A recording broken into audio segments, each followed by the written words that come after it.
letting everyone know we will be recording this evening. So if you don't want to be on camera or you don't want to be part of the recording, you can go ahead and turn off your video. All right, let's get started. So October was actually a very historic Nobel win for women in science, specifically for these three ladies right here, Dr. Emanuela Charpentier, Dr. Jennifer A. Doudna, and then Dr. Andrea Ghez. I might have said their names incorrectly. I'm sorry if you do know them, but I'm just reading their names. All right, so first with the Nobel Prize in Physics, so Dr. Andrea Ghez is only the fourth woman to ever be awarded a physics Nobel Prize since its advent in 1901. So out of 215 people awarded, only 4 are women. So one is Dr. Andrea Ghez. 2 years ago, the Nobel Physics Prize was awarded to Canadian Donna Strickland, and then before her was Maria Jokert-Mayer in 1962. And does anyone actually know who the first person was? You could just throw it in the comments. I'm going to assume people are yelling things, but it's actually Marie Curie, and who received it in 1903. So at the time of award, Dr. Ghez actually was affiliated with my alma mater, UCLA, go Bruins, whoop. And she was one of 3 people who the Physics Nobel Prize was divided amongst. So one half was actually awarded to Roger Penrose for the discovery that a black hole formation is a robust prediction of the general theory of relativity, and the other half was jointly to Reynard Genzel and Andrea Ghez for the discovery of a supermassive compact object at the center of our galaxy. So using the WM Keck telescope here in Hawaii, specifically on Big Island on top of Mauna Kea, Ghez and her team used new optical technologies and then innumerable calculations to measure the supermassive black hole at the center of the Milky Way called Sagittarius A star. So the way to see a black hole, which is by definition invisible, is to observe the orbits of the stars around it. So using the surrounding stars, particularly the star S2, Ghez and her team determined the mass and the upper limits on the radius of this supermassive compact object. And based on that, they discovered that this object, Sagittarius A star, is actually our Milky Way's central supermassive black hole. Second, for the Nobel Prize in Chemistry, this was actually the first time an all-women team received a Nobel Science Prize. Dr. Charpentier and Dr. Doudna is actually also, respectively, the 6th and 7th women to be honored for their research in chemistry since the first Nobel Awards. And then who was the first woman in chemistry? People are yelling in the comments. It is Marie Curie. So Dr. Emanuela Charpentier, she works with the Max Planck Unit for the Science of Pathogens in Berlin, Germany. And Dr. Jennifer A. Doudna, I'm mispronouncing her name. She's from UC Berkeley. So they won the Nobel Prize for Chemistry for the development of CRISPR-Cas9, which is a tool that allows scientists to snip DNA and then edit the genetic code of animals and plants and microorganisms. So for those who don't know what CRISPR-Cas9 is, CRISPR stands for Clustered Regularly Interspaced Short Palindromic Repeats. It's a mouthful. So this is a family of nucleic acid sequences that were discovered in archaea and bacteria in the 1990s, and they actually contain copies of virus genes. So if a virus tried to infect bacteria or archaea, CRISPR-associated or Cas enzymes would seek out and break apart the infectious sequences that were identified by the code, and then destroying any potential deadly virus that was represented in the CRISPR library. So the proteins Cas9 is specifically used in conjunction with the engineered CRISPR sequence so that it could hunt down codes and slice them up like molecular scalpels. And this allows geneticists to cut out target genes, either to remove it completely or replace it with a new sequence. So CRISPR-based technology has been applied to a variety of tasks in the past decade. So from removing genes responsible for diseases to destroying drug-resistant superbugs, and then also to create molecular recording devices, which is super cool because they function like an immunological memory device by recording genetic information about about what's happening outside or events, and these events are like infections by viruses or exposures to environmental toxins. So they change the activity of the genes and leave these molecular traces that can later be read through a process called acquisition, which is super, super neat. But with CRISPR-Cas9, there's also been a lot of controversy that has surrounded it, specifically with gene editing and super babies, or gene editing in humans. So in 2019, there was a scientist named He Jiankyu, I'm definitely saying that wrong, from the Southern University of Science and Technology in Shenzhen, which is China's Guangdong province. And he announced the birth of twin girls with edited genomes. So there's still no definitive evidence that the biophysicist actually modified or succeeded in modifying these girls' genes, but he's been criticized not just because he's been using germline editing, but also because he neglected to adequately do safety testing and follow standard procedures in procuring participants. So he was end up being denounced and also fired from his university. But what he claims to have done is disabled a gene called CCR5, which encodes for proteins that allow HIV to enter cells. Cool. Now, back by popular demand, I will also be presenting this month's November Nerd Nuggets. So first, our first Nerd Nugget is Fat Lefty November Babies. Okay. So November children tend to be a little bit on the larger side. So research out of Harvard from McGrath et al. 2005 showed that kids born in cooler months tend to be heavier and their limbs tend to be longer at birth, and they also measure to be heavier and taller at the age of 7. Also, if your November baby is a boy, they're more likely to be left-handed. And this was shown from a study by Tran et al. 2014, published in the journal Cortex, where boys born from November to January have higher chances of being lefties. And this isn't because anything specifically special about November, but because of the relative brightness during the periods of May to July, when you're still incubating as a little bun in the oven for your mom, being pretty much the general cause. So for fat babies, environmental factors have known to produce seasonal fluctuation influences on size and shapes of babies. And then an animal experiment suggested that prenatal hypovitamintosis D, or pretty much vitamin D, underlie these greater limb lengths and then also being heavier.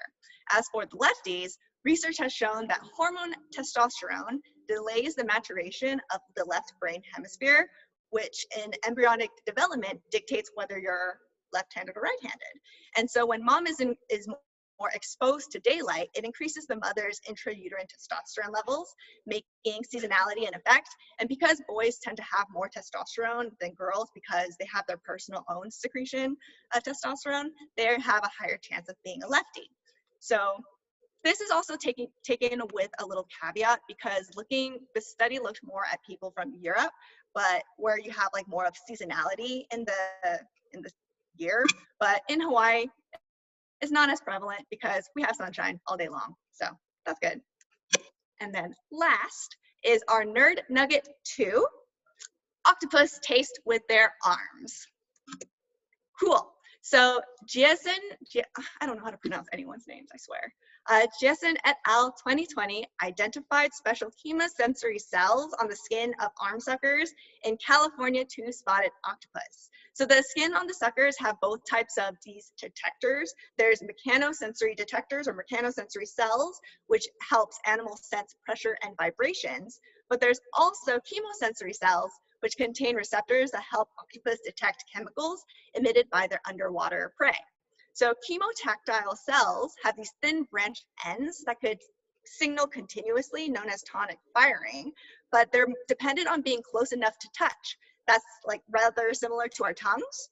So the chemosensory cells respond to multiple flavors, and the octopus that they were testing on positively and most strongly was affected by fish and crab extract, but they also have warning chemicals emitted by potentially toxic prey. So their taste was sensitive enough to be able to detect even poorly soluble molecules in this contact-dependent matter.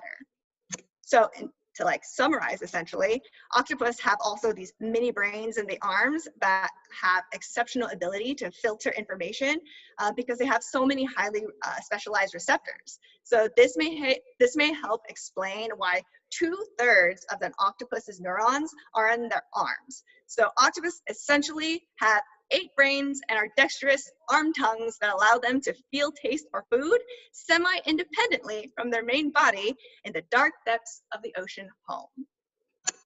So the best thing about Nerd Nite is when you first hear about it, people immediately ask themselves, if I were to present to a bar full of drunk, smart people, what would I like to say? Or what would I like to talk about? So for 2021, we're actually recruiting some speakers, and if you would like to talk about whatever nerds you out, please contact us so you could be one of our Nerd Nite presenters. And with that, mahalo to DJ Globes, who is just killing it for the last couple of Nerd Nites. So mahalo for him. And then also mahalo to you guys for coming and joining us, especially since today is an off day from our usual schedule because tomorrow is election day, so everyone go out and vote. And then with that, we're going to have our first presenter, who's going to be given by Emily Young.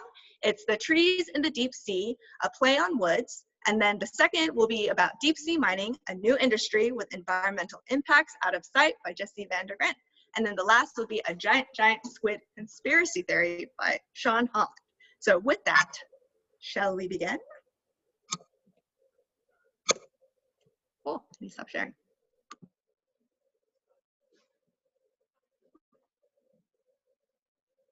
All right, Emily, take it away.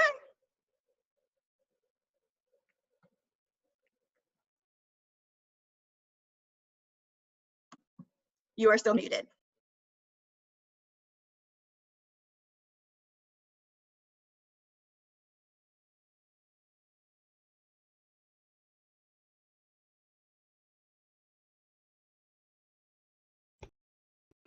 Okay, can you hear me now? Now you're good. Okay, there are so many things to click on to get this to work. It's overwhelming. How does that look? Does that look good? Yep. Okay, cool. Great. Hi, everyone. I'm Emily. I'm a PhD candidate in biological oceanography at UH Manoa. I'm a deep sea ecologist.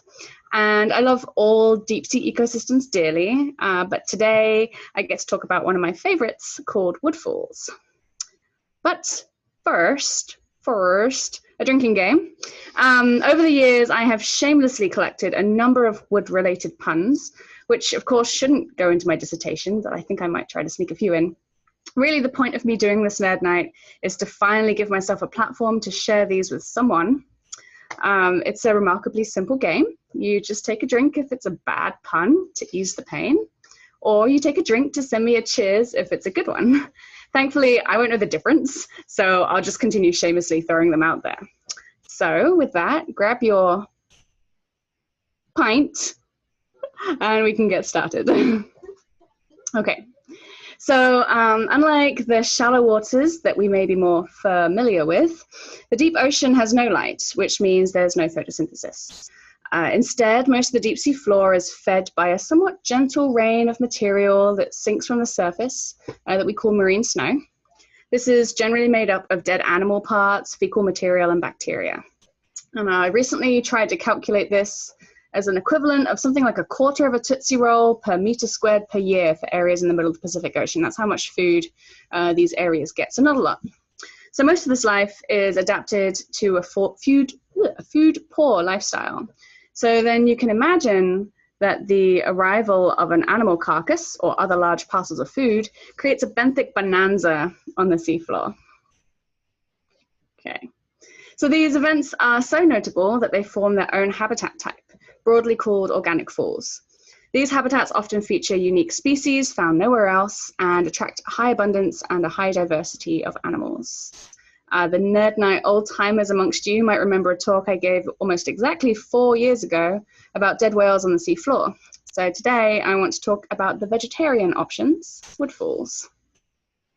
Okay, so we'll zoom back up to the sea surface. There we go. Trees and woody material may accumulate along coastlines, including beaches or bays, or they might be washed out through river basins. Out of grasp of the coastal areas, the driftwood is blown around in the open ocean until some point where it becomes waterlogged and can start to sink. So once they have sunken to the seafloor, they stick out as island habitats, a hotspot of life against the other often wise samey deep sea floor. So here we see that the log itself acts as a habitat and refuge for a whole host of animals, but cellulose itself is notoriously difficult to break down and digest, so to actually feed the seafloor requires some special animals. So I will introduce you to the stars of the show, the Xylophaga bivalves, also known as wood-boring clams, or the termites of the deep sea. So these are the deep water cousins to shipworms, which have wreaked havoc on piers, docks, and ships in shallow waters throughout history. These clams, they use wood for both their only food source and for shelter by burrowing. As you can see here, they don't hold back, crowding and eating the wood until destruction. Just the fact that these animals have evolved and survive in an environment where wood is not an abundant and regular food source, I think makes these boring animals pretty interesting. Okay, so you might not see the resemblance to clams. So here's a socially distanced individual for you to take a closer look at. They have two shells, and the mouth and the mollusky foot sit inside these shells. The tail-looking thing here is a siphon, like a long snorkel to connect the animal to the oxygenated water when it has burrowed deep into the wood.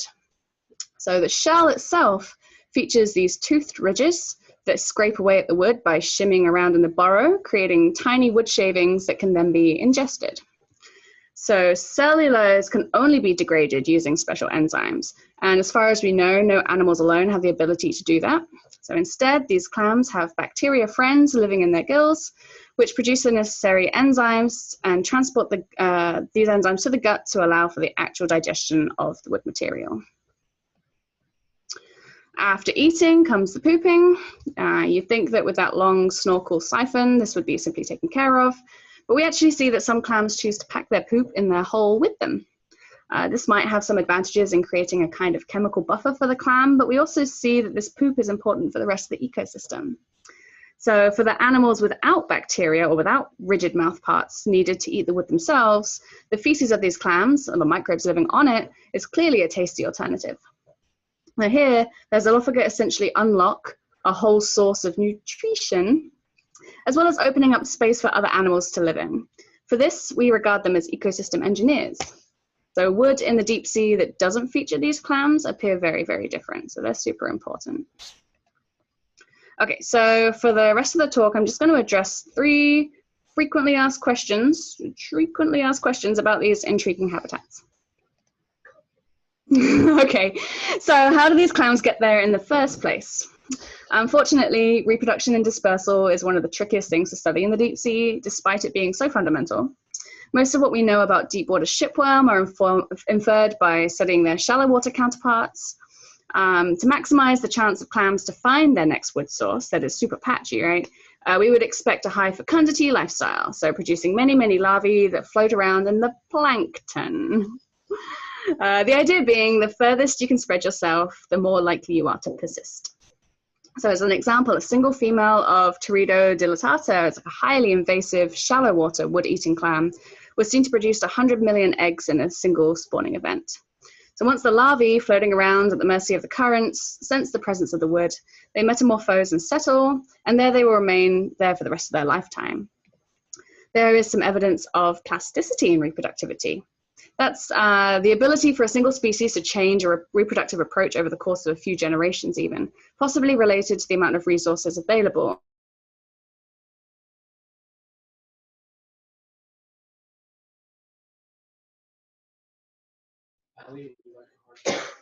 Emily, I think your sound is out.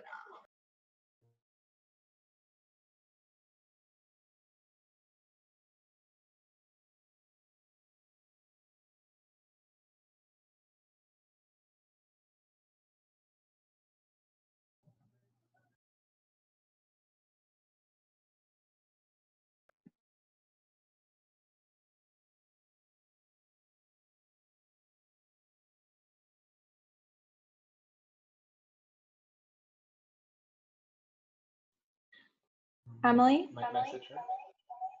We can't hear you.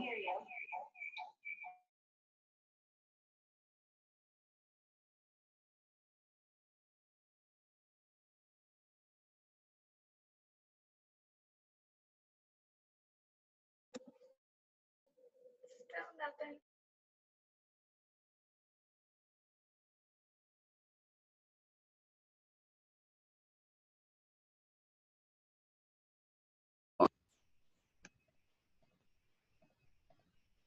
Any better? Can you hear me?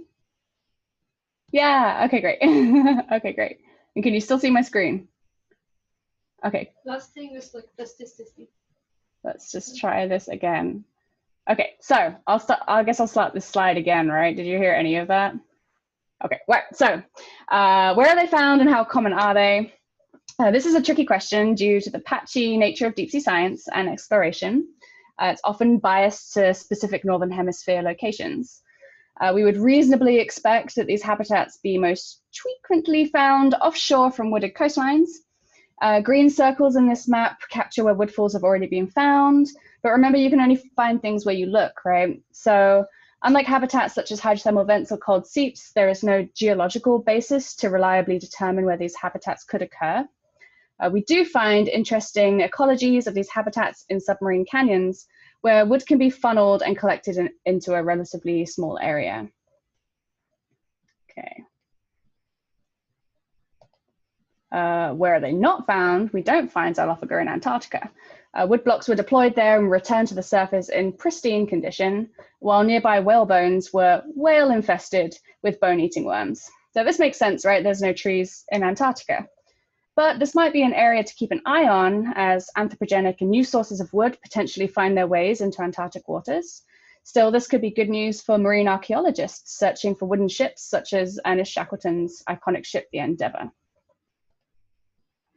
Okay, how do we know all of this? So beyond making inferences from shallow water counterparts, which is still slightly very different from the deep sea, there are two ways you can conduct this research. First, you can simply look and find. Luckily, there are a number of research vessels dedicated to exploration, sending underwater robots equipped with cameras and lighting to search for goodies on the seafloor. Yes, it's exciting when you do stumble on them, but in reality, this is like finding the proverbial pine needle in a haystack. These habitats are just so patchy and ephemeral that it takes a lot of searching and a lot of luck to observe them in the wild. And then once you've found them, how much can you really know about them? You can take a snapshot of the animals living on the wood at that given time, but in reality, you have no idea how long it's been sat on the seafloor. And we know and expect that the duration on the seafloor is very important. These animals are actively destroying their habitat as they live there. We notice, like whale falls, a succession of ecological events that leads to the total degradation of the wood. We also know that there are many confounding factors that are crucial to understand. Woodfalls at different depths, different locations, different ocean basins will feature distinct species. And we expect that different types and shapes and sizes of wood will also affect the animals that we find there. So the other main way that we study these habitats is to conduct controlled experiments. You know exactly where you put the wood, you know exactly what it was like beforehand, exactly how long it's been on the sea floor, and hopefully you can do this in a replicable manner and start to uncover some patterns across these patchy and stochastic habitats. So I'll use my last few minutes to shamelessly plug my PhD research with these bone and woodlanders, or BOLs. So these are triangular frames with 3 mesh bags replicated on each side. In the bottom of the bags and on these lids are attached wood, whalebone, and an inorganic control substrate. And they all have consistent shapes and volumes. And so the idea is you sit these landers on the seafloor in this open position for a designated and known amount of time, allowing for animals to colonize. And then upon recovery, the lid closes, capturing the animals inside and bringing up the whole community to the surface for a poor graduate student to spend many, many hours looking at under a microscope. It's a true story. So we deployed 4 of these along the continental slope of Washington and Oregon, which is nearby the Columbia River and features many wooded coastlines. In this experimental setup, we targeted 2 depth horizons with 400 kilometers separating them north to south. And to expand this, we've also deployed the same setup in the Southwest Atlantic off Brazil, in Norwegian fjords, and in Antarctica. The cool thing is that these landers can be reused and redeployed, so I look forward to building up a global picture of these in the future. Okay, so briefly, despite deploying the same thing in 4 locations, we found stark differences across all landers. The biggest differences were found with the depth of deployment. So the shallow water wood grew dreadlocks and exploded crabs, as you can see here. The landers in total collected 146 species, many of which are likely new to science. So this highlights to me just how much more there is to be understood about these ecosystems. Zooming in on the wood in particular, it was fitting that actually that Microsoft described this wood as a piece of cake just by default when I copied it into this presentation. Because actually this wood did resemble a soggy piece of cake, like I'd pick it up and you could pull it apart with my bare hands. So just 1/4 of these wood blocks yielded up to 1,000 wood-boring clams and up to 8,000 of these lovely worms, which we assume are enjoying all of that lovely poop. So some wood blocks deployed at the same time to 3,000 meters looked exactly the same as before they were deployed and now sit at my desk as a paperweight. So lots of differences. Okay, what next? This is just like a quick list that I sort of a little laundry list of things I'm interested in next to give you an idea of where this field is heading. Clearly, we have a lot more ground to cover and more experiments to conduct to start to understand these broader patterns. I'm particularly interested in quantifying the amount of wood that even makes it out there to add some kind of terrestrial carbon budget to the deep sea. Clearly, microbes and fungi play a crucial role in these habitats, and we are increasingly more capable of studying these. Understanding how these habitats are connected to each other and to other habitats is super interesting, and we need to make an effort to understand what effects we have had or may have in the future on these elusive ecosystems. Okay, thank you. Woo! All right, thank you. Hi, everyone. Can you guys hear me all right? I'm going to assume yes, because I don't actually see you anymore. So today I want to talk about deep sea mining at the high seas, which is a potentially new industry far away from land, and therefore also having the potential for causing environmental harm out of sight, but hopefully with this talk, not out of mind. So just very briefly about the deep sea. What is the deep sea? Most of our planet is deep sea, actually. As we know, 71% of our planet is covered with oceans, giving us the beautiful blue colors. And of those oceans, about everything that is lower than 200 meters is actually considered deep sea. So that upper 200 slide, we don't really like, that's not the deep sea, everything below it is. And the reason why we say 200 meters is because at that point, there is not enough light anymore to power photosynthesis. So that means that the deep sea is basically food limited, apart from chemosynthetic environments that I don't really will talk too much about it. Anything deeper than 200 meters, that's the deep sea, and that's a lot. 90% of our ocean floor is deep sea, 73% of the pelagic system is deep sea, and that means that 90% of the habitable living space on Earth is actually deep sea, making this the largest ecosystem on Earth. But we have explored very little of it. Less than 5% has been explored by remote instruments, less than 0.01% has been sampled and studied in detail, so it's really, really unknown. Now, as I'm talking about the deep sea, I sadly have to make references to terrestrial things and shallow water things. If I have to, I ask you to toast to the deep, because the deep is beautiful. So I talk about deep sea mining, and you'd be like, wait, can they mine at the deep sea floor? It's like, yes, this is actually not a new idea. It's been already proposed in the 1960s, has been explored in the 70s and 80s, and actually also has entered literature. And there are 3 main deposit types that people are after. So these are seafloor massive sulfides, like these hydrothermal vents. They are in this map indicated by these red dots, and they occur on fault lines. People are also interested in polymetallic nodules, as here in this photo. These are potato-shaped like balls that lie on top or just in the sediment, and they are here in the blue spots, and they're found everywhere in the oceans. And then last but not least, people are interested in mining seamounts or underwater mountains, because some of these have really very rich, metal-rich, mineral-rich crust. And it's just the upper 10 centimeters of those crust, and they're indicated by these yellow spots. So there's a lot of mineral deposits in our deep sea, far more than terrestrial sources. But why do we want to mine the deep sea? Well, there are a couple of reasons. First of all, there's an increase in demand. We have a growing worldwide human population, but also we are demanding more green technology. And the sad part is that we need metals for that. And that is potentially not going to come from terrestrial mines, because it has been projected that terrestrial mines alone cannot cover those demands anymore in the next couple of decades. So that means our wind energy, our electrical vehicles, but also actually our mobile devices and our laptops, all of these need metals. We increasingly want more of those that can put pressure on terrestrial mines. Some terrestrial mines have also other issues like human rights abuses. These are people working in poor working conditions, paid very little, and also might employ child labor. So certain deep sea mining companies have said that if they can mine the deep sea, that would mean that they can provide an ethical source of these metals and minerals. There are also other issues with some of the mining and mineral deposits. For example, cobalt is a very volatile mineral in the sense of the price. It rises quickly, it crashes quickly, and this is not good for industry to make investments on. And these increases and decreases quite often happen because these sources are in politically unstable areas.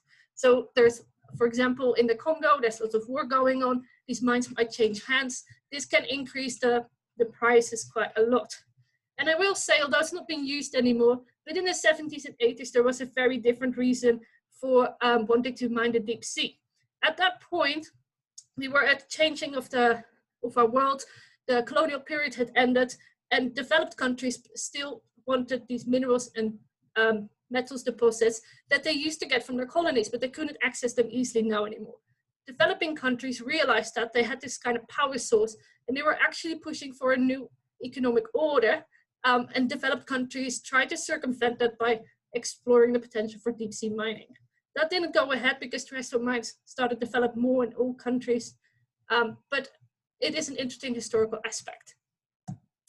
Now, the deep sea and the high seas are actually a special case. So the United Nations Convention on the Law of the Sea in 1982 actually declared the high seas, which are measured from 200 nautical miles out of land, are actually from everyone and anyone. Likewise, the area, or the seabed, from 350 nautical miles, is also from everyone and anyone. That means that not just everyone can come in there and exploit it and derive profit from it. This needs to be done orderly. And under the United Nations Convention on the Law of the Sea, or UNCLOS, the International Seabed Authority got established. This is in 1994. They got a mandate to promote the orderly, safe, and responsible management and development of the resources of the deep seabed area for the benefit of mankind as a whole. And this is really interesting because that means that if a profit is derived from deep seabed mining, that means that all countries that have signed up to UNCLOS can actually get a part of the share. Now, this is a lot of people, or a lot of countries. It's like 167 countries plus the European Union have signed up this. But also the interesting part of this is that it's not equally, but equitably. So developing countries will get a larger share, especially if deep sea mining can potentially interfere with their economies. But the ISA, while they can manage these resources, they also wear a different hat. They need to determine how to do this most responsibly, so how to protect the environment at the same time. So some people also find it a bit strange that they're wearing these two different hats. Where do their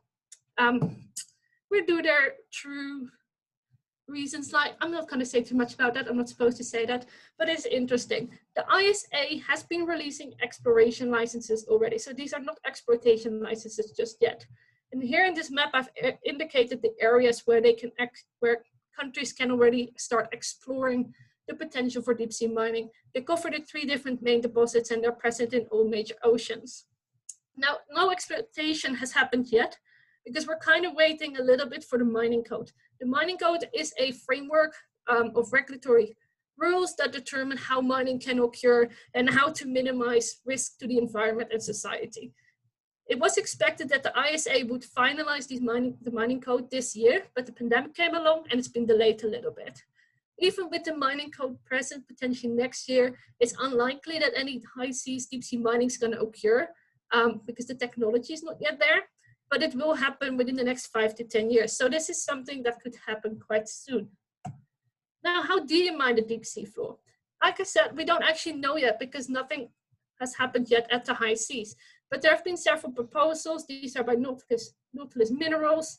These are huge machines. There are two little people here as a scale bar. These are huge machines. You can see they're very good in breaking up things. So these kind of machines will be lowered to the seafloor while they are breaking, raking, scraping, and doing everything to kind of break up the seabed or the crust to collect these mineral deposits. They're heavy, so they will be crushing everything that's in their path, and they'll be compacting the sediment that they're driving on top, and they will create this collective plume, which will interfere with gill structures and feeding structures of animals that live in just above the seafloor. And the sediment will settle down, and that will bury and smother animals. So this will cause probably a lot of harm where these vehicles will be driving. The minerals of interest will be brought up to the surface in this collector and the support vessel by these riser pipes. Now you can imagine that anything hard that's going to clang against these pipes is going to make noise. We don't actually know how noise is going to interfere with deep sea populations because we have no studies of how noise is perceived by these animals and if they use noise themselves. But we do know that deep diving mammals occur in these areas, especially very near Hawaii. And these animals can actually dive to 4,000 or 5,000 meters. We don't really know why they do this and how they're using it, but we do know that mammals are very sensitive to noise. So they might be moving out of the area. They might come back, we don't know for sure.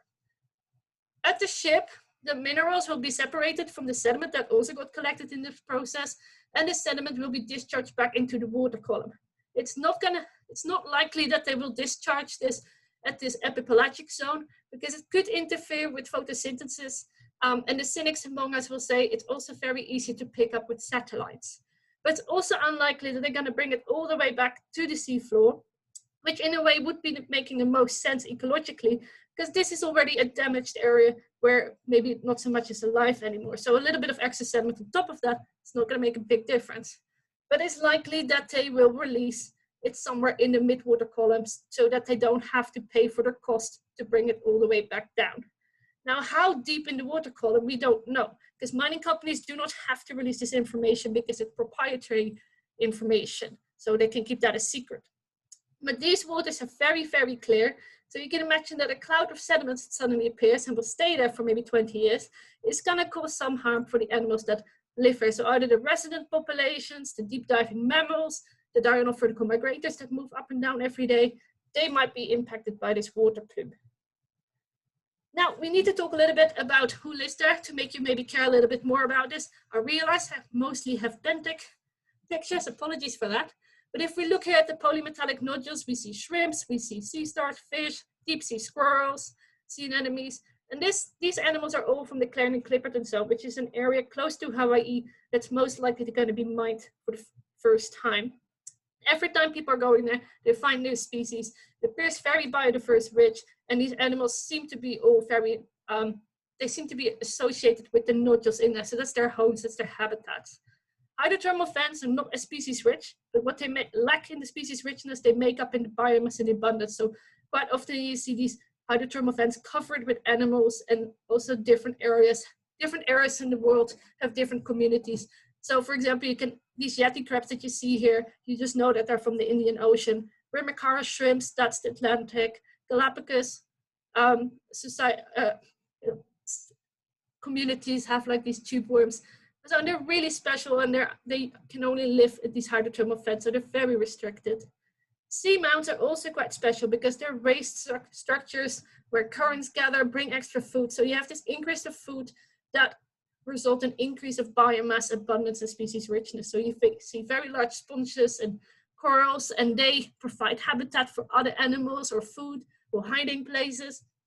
So you see lots of other animals associated with these structures, just like crabs and octopuses.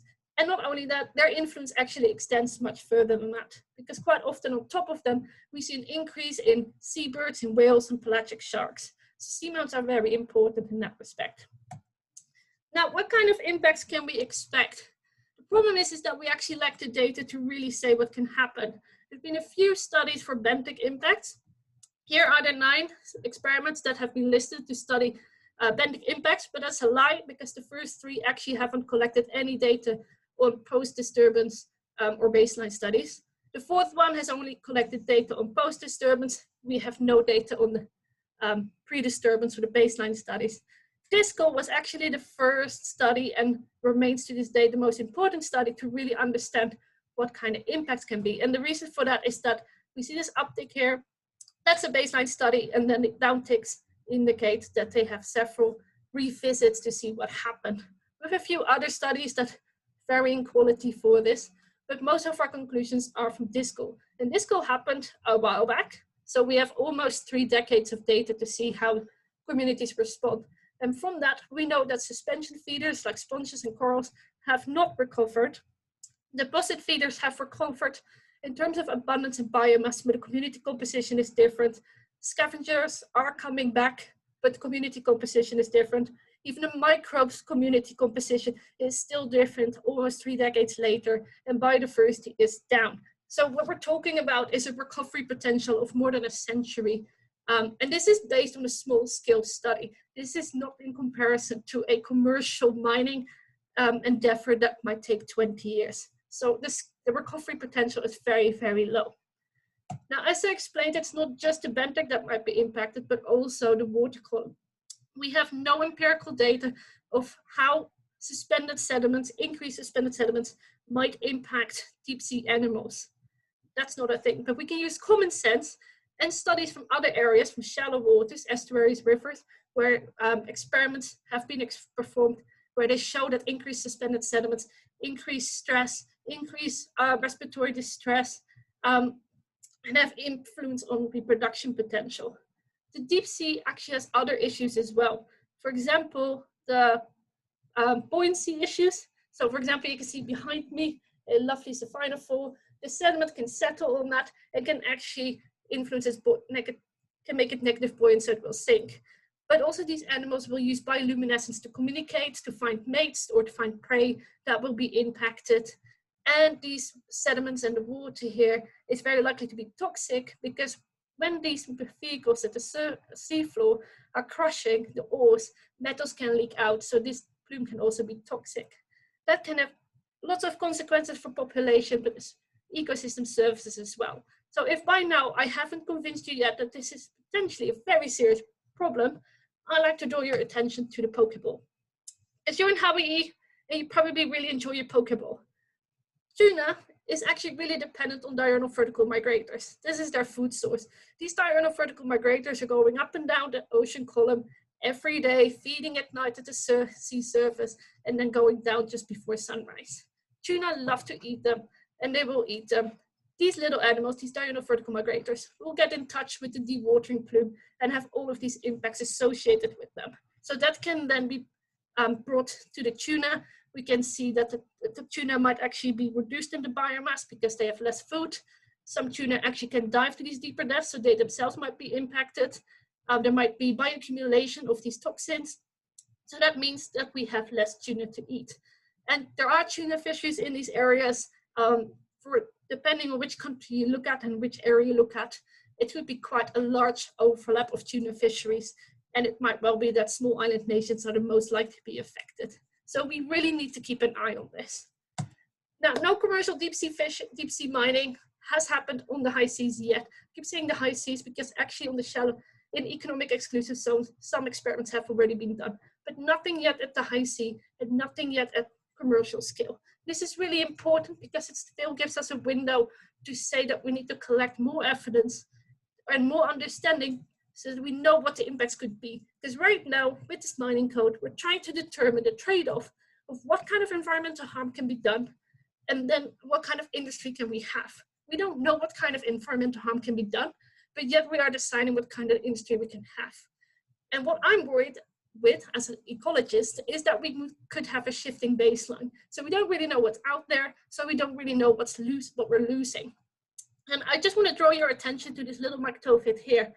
I don't know if you noticed, but during this presentation, it had a lot more friends, and the friends have been slowly disappearing because of impacts that we haven't foreseen. And this is something we want to try to avoid. Now, it is very encouraging that lots of organizations and people are calling for a moratorium. This moratorium will give us the time to collect the data to determine if this is an industry worth having, or whether it's worth to invest more in circular economies, because we can actually establish a circular economy for our metals that would be no deep sea mining and better environmental conditions for the sea, but mostly also for terrestrial systems. With that, I am open for any questions because I'm already out of time. Thank you.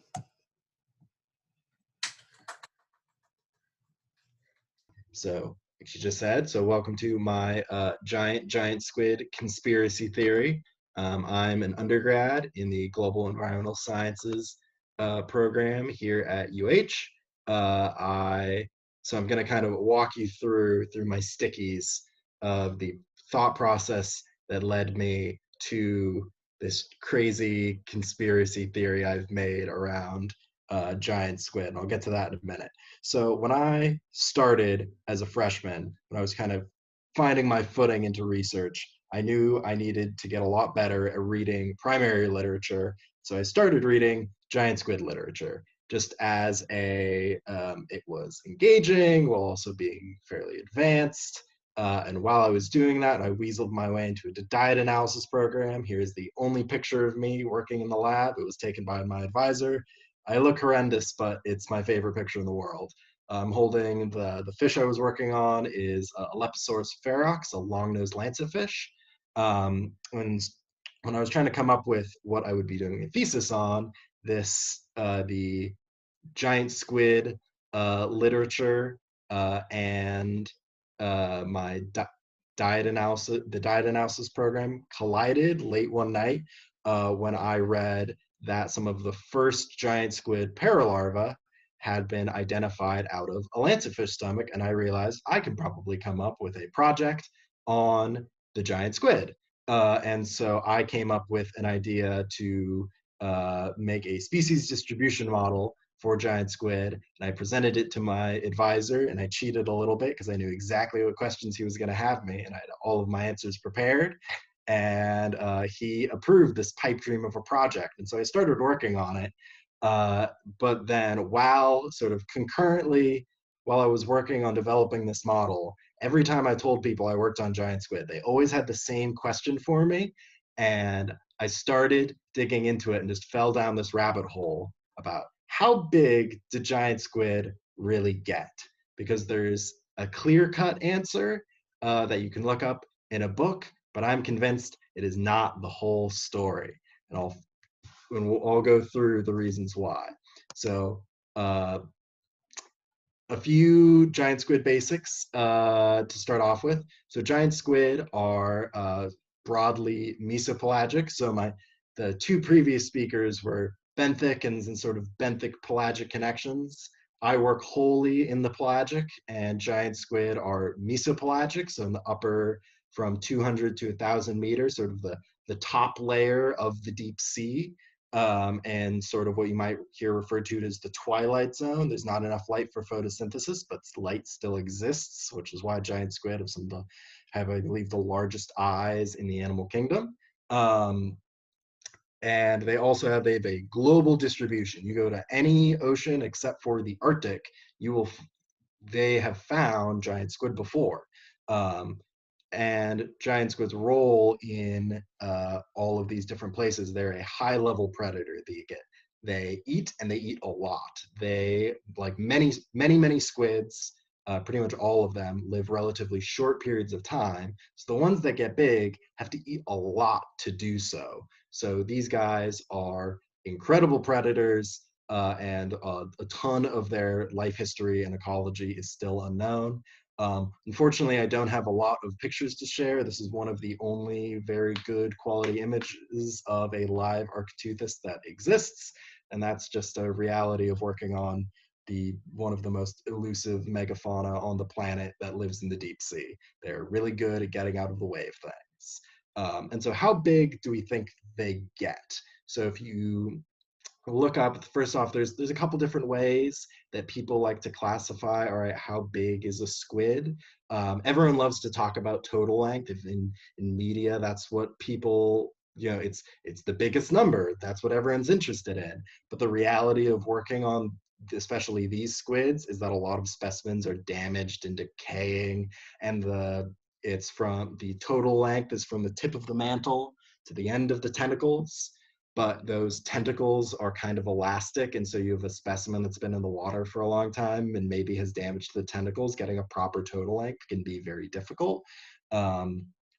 Then the flip side of that is you can use mass, because if it's twice as long, it might be considerably more massive, but that's hard to visualize. So the measurement criteria that I like to use is what we call the dorsal mantle length, which I could show you on my hat.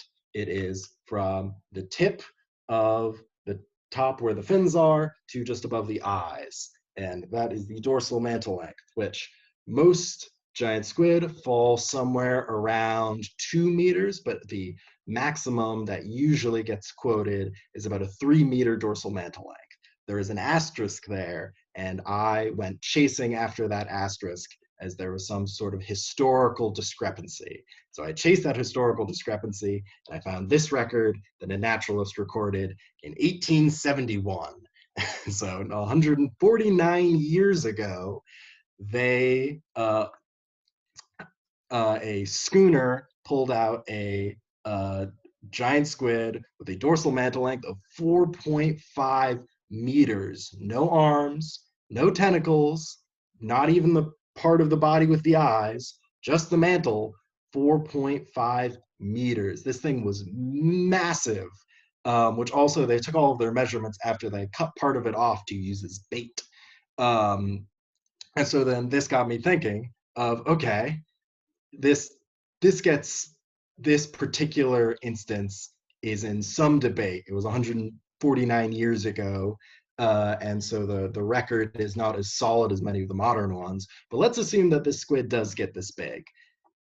How does it get this big, and why don't we see them getting this big in the modern era? To answer this, I'm going to go off on some what seems like unrelated tangents at first, but I'll tie it all back in. This is why it's a conspiracy theory. So in a totally separate, totally different squid, in a pelagic ecology class, I was doing some work on the Humboldt squid, which if you've lived on the Pacific coast anywhere from 2000 to 2010, you might have heard of them. They're another large, mostly mesopelagic squid that is traditionally found in waters in Mexico and the Sea of Cortez, and that there's a fishery for them there. But from 2000 to 2010, they started doing these pulsed migrations where every year swarms of them were moving up the California current all the way up, sometimes reaching Alaska, feeding frenzy the whole way. And that which spurred a lot of interest and research into their ecology. And so that is worth a whole other segment, but there's one piece of this that's stuck in my brain that I related back to, is that depending on certain conditions, the size adults reach is incredibly variable. And so that is, adults can have a maximum size of 14 centimeters dorsal mantle length, teeny little things, or 140 centimeters dorsal mantle length, easily in the range of some of the smaller Architeuthis, which really blew my mind. So it's an order of magnitude difference within one species, and largely what's been suggested to drive this difference has been the ration available. If there is good food conditions, they will, while they're growing, they will eat and keep eating and keep eating and get bigger and bigger and bigger, and or until they reach those ridiculous sizes. And this relates to those feeding migrations they started going on. That allowed them to reach previously unseen sizes, and then the largest of those individuals started targeting things that they don't normally eat, like salmon even, really, really big fish. And so how applicable is this? Humboldt and Architeuthis are not, Architeuthis is the scientific name for giant squid, sorry. Giant squid aren't incredibly closely related. And honestly, I need to learn a lot more about squid physiology before I make this claim, but I'm going to make it nonetheless. I have made the assumption that this is potentially applicable of when giant squid are growing, potentially the ration available to them could affect that maximum size. So then, other total diversion. While I was working on my model, I thought, okay, I should understand the habitat that Architeuthis is known to inhabit today. And so an area that they're known to inhabit quite heavily today, or at least they are encountered most frequently, is off southeastern Australia and around New Zealand. There's a variety of deep sea fisheries. The one that pops up the most is a hoki fishery. And I said, I have no idea what hoki is.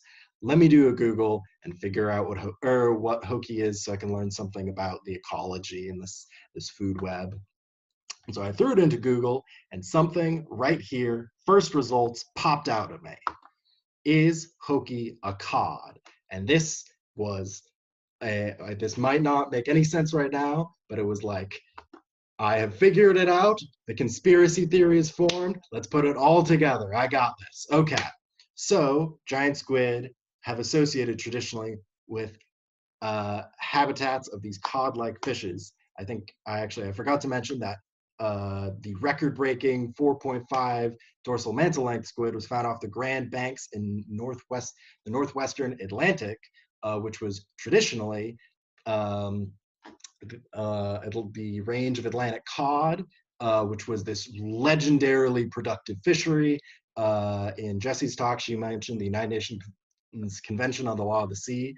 Atlantic cod was a kind of key thing driving some of that legislation, with Canada wanted to sort of cement their hold over the fishery because it fell within what would be their exclusive economic zone. But it crashed in the 1990s as a result of, actually directly after UNCLOS, Canada overcapitalized and the fishery crashed. But so in that region, the largest giant squid ever was found in that region before major industrialization back in the 1870s. So if we assume squid maximum size can depend upon that available ration, and combine that with there's this kind of mystery of Atlantic cod is a super fecund fish. One female can produce like 6 million eggs or somewhere in the ballpark there. And so you would expect it to be able to bounce back fairly quickly, but it's still crashed. It's projected to, I think recently they projected they might recover in 2030, maybe. Nope. But there's kind of a big mystery why it hasn't recovered. And so here's the full conspiracy theory put together. One, giant squid gets so much bigger if they have the proper ration, which in today's oceans, the super productive areas that they existed in, like the northwestern Atlantic, like the off the southeast of Australia, these areas are more and more heavily exploited, and the ocean by and large is in a state of overfishing / being overfished. And so these regions may no longer provide the amount of ration necessary for Architeuthis to reach those legendary sizes. And then on the other side, Atlantic cod being inhibited from recovering because their largest predator, this apex predator in the system, is sort of, it's a vicious cycle of it has become inhibited by it cannot reach its largest size, which potentially has impacts on its feeding behavior. So its top-down controls that may have served purposes in that system no longer take place. And because Architeuthis is largely unknown, its life history, its feeding habits, so much of it is unknown, it has potentially gone wholly unrecognized as sort of a missing piece in the puzzle of Atlantic cod. So this is my whole round and around conspiracy theory. Giant squid get a lot bigger than we think they do if the conditions are good, and because of current conditions, we can't see them at that size, and the absence of this massive apex predator could have, or I think have the potential to induce trophic cascades that are now extremely difficult to study because we never had a baseline in these systems when Architeuthis reached those larger sizes. And yeah, that's my conspiracy theory. Thank you so much, and I'm sure someone will have questions to follow my very slapdash train of thought.